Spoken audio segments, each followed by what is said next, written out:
Hi, good evening. I'm Venus O'Hara. I make content about holistic self love. And tonight I wanted to talk about how to use social media intentionally with purpose. I think a lot of people think that social media is really bad. It can be bad for your mental health, there's no doubt about that. But I would argue that it all depends on how you are using it and who you're following, which brings me to my first point. But before I go into that, I wanted to share this because so many of my friends have been telling me that they are coming off social media in order to protect their mental health. And I understand that that probably can be quite helpful for lots of people. But for me, I find that social media is actually something that's very good and something that's actually quite helpful. But I think my way of using social media is probably quite different from many other people that I know and how they use it and how people usually use it. So let me share with you some of the things that I do on social media as a user to use it in a more purposeful, conscious, intentional way. So the first thing that's very important is, who are you following? Because that's so important, because the people you're following, those are the people who are going to pop up in your feed. What I do find annoying about social media is that some people are popping up in my feed that I'm not following. However, this comes from the algorithm, so there are similar topics to what I'm interested in. So if you have interests that are adding value to your life, then you can often find accounts that could be of interest to you. For example, in my case, I love seeing all these vegan recipes that are popping up in my feed, because sometimes people don't know, I mean, I'm a vegan, but people don't know how to be creative with plant-based food. And I'm always seeing things like, oh, wow. And I'm sharing these incredible recipes with other vegan friends. And that's kind of something that really adds value. Things that are healthy and creative and easy to make. So that's definitely a plus. And also, I think it's important to think about, friends and things like that. The friends you are following, sometimes you might have friends or acquaintances that trigger you, and unfollowing them might be dramatic. That's why there is the mute button. I've done that with a few people. Some people who have kind of like drifted away from me in their lives and our lives, and I found that they just pop up and it triggers me somehow because I'm remembering some drama that's happened or something. But I don't want to create more drama by unfollowing, even though only you can be the judge of that, if you want to completely unfollow someone or if muting is a better option, so you're not kind of creating any kind of extra drama, let's say, but you're still not going to get those triggers by them popping up in your feed.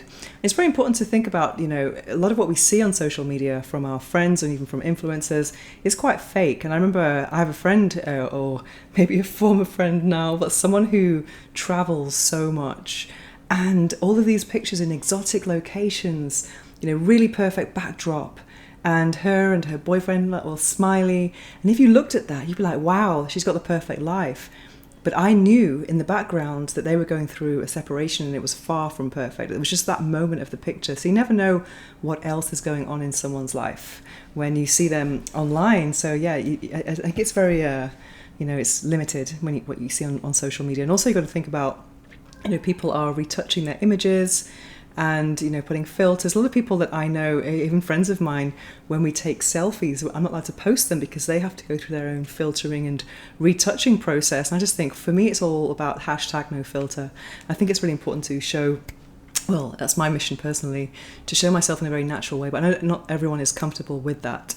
And other things that I follow that I find interesting are accounts that are related to spirituality and personal development. And those are so powerful. You can just open up Instagram and see all this inspiration at your fingertips. And I find that very, very encouraging and motivating, especially. And those are also the kind of things that I'll be sharing with friends. So yeah, those types of content. And also not just, the lifestyle stuff that I like, which is, related to food, spirituality. Also, I'm connected to people in my sector, work sector. So and brands that I've worked with, so I know what's happening. I know when there are new product launches and things like that, so I kind of can be connected to what is my professional reality. I think that's important as well. And also, so I talked about friends, about, don't believe everything you see. But also, I think I do like a couple of comedy accounts. And I remember once I was following someone who is quite spiritual, and a lifestyle person who's quite local here in Barcelona, and they were saying that that these kind of silly joke accounts were just very, how would I say it, unenlightened or something like that, and they thought their high vibe, intellectual, spiritual content was way better. And I really do hate spiritual snobbery, spiritual superiority, because I think comedy is about bringing a moment of joy to people. So I do follow a few comedy accounts that do lighten up my day, and a few parody accounts. But I've got to make sure that it's not, we're not laughing at people in a way that's kind of derogatory. Something I've never understood is, those accounts that they're finding humor in people falling over and experiencing pain or falling down the stairs or something like that, or walking into a lamppost. I just don't get that. I just think, why would you find that funny? I don't get that. But I think there are many examples of intelligent humor out there. And yeah, I think that's all about the people you follow. So make sure it's someone who sparks joy. If anyone's triggering you, unfollow. Then I think it's important to think about how long you're spending on social media. I mean, for me, or you can just check that quite easily on your phone and the screen time and how many apps, and maybe limit your time on social media. And don't be picking up your phone all the time to unlock it and look at something. I think it's good to find other ways to use your mobile phone, which is going into another kind of category here. But when I look at my screen time on a mobile phone, actually most of my screen time is spent on an app called Insight Timer, which is a meditation app. So I'm very proud that my mobile phone use is actually very conscious. I'm always adding value to my life. I'm not just like looking at how other people live and getting all jealous. I mean, that's just not good. So think about how long you're spending. I'm not really sure. I'm sure there are kind of social media alarms out there. I have a friend who has a different phone for her social media, so that's a very good way to kind of keep things separate. But if you find it's triggering you, you've got to think about new ways to use it, or maybe eliminate it depending on how it's making you feel. So also, I think for me personally, I never watch reels or stories. I never ever watch stories unless I'm tagged in them, because that thing, when you start going into stories, you start going down this rabbit hole, and you stay on social media for far too long, and the feeling at the end is everyone's doing all these great things and I'm not. So for that reason, I just don't even look at any stories at all. So a lot of my friends, when they do stuff and they're like, I put it on stories, I'm like, I didn't see it, because anyone who's important, or anything that is important, you will find out anyway. So I've got enough with the kind of like just the normal feed. That's enough for me and my use personally.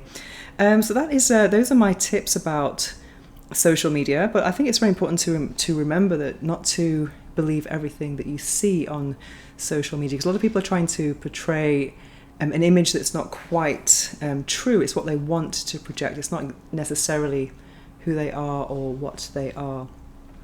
Yeah, so I wanted to share that with you to encourage you to have a better use of social media, and also think about not just who you're following, but also the topics that are coming your way. And is this something that's going to make my life better? Yes or no? Does this person trigger me? Yes or no? And just make those decisions and unfollow those people who are rubbing you up the wrong way. So what about you? How do you use social media? Let us know. I'll be very interested to find out. And so leave a comment below, and I'll be back soon, probably tomorrow, with another video. Anyway, thanks for watching, and I want to tell you that I have created a life upgrade meditation, which is 100 affirmations from the life wheel that represent 12 areas of life, from personal, professional, health, etc. And yeah, it's a 16-minute track with my very soft voice. So if you want to upgrade your life in any way, check it out. The link is in the description below. And I'll be back soon with some more videos. Thanks for watching. Mwah.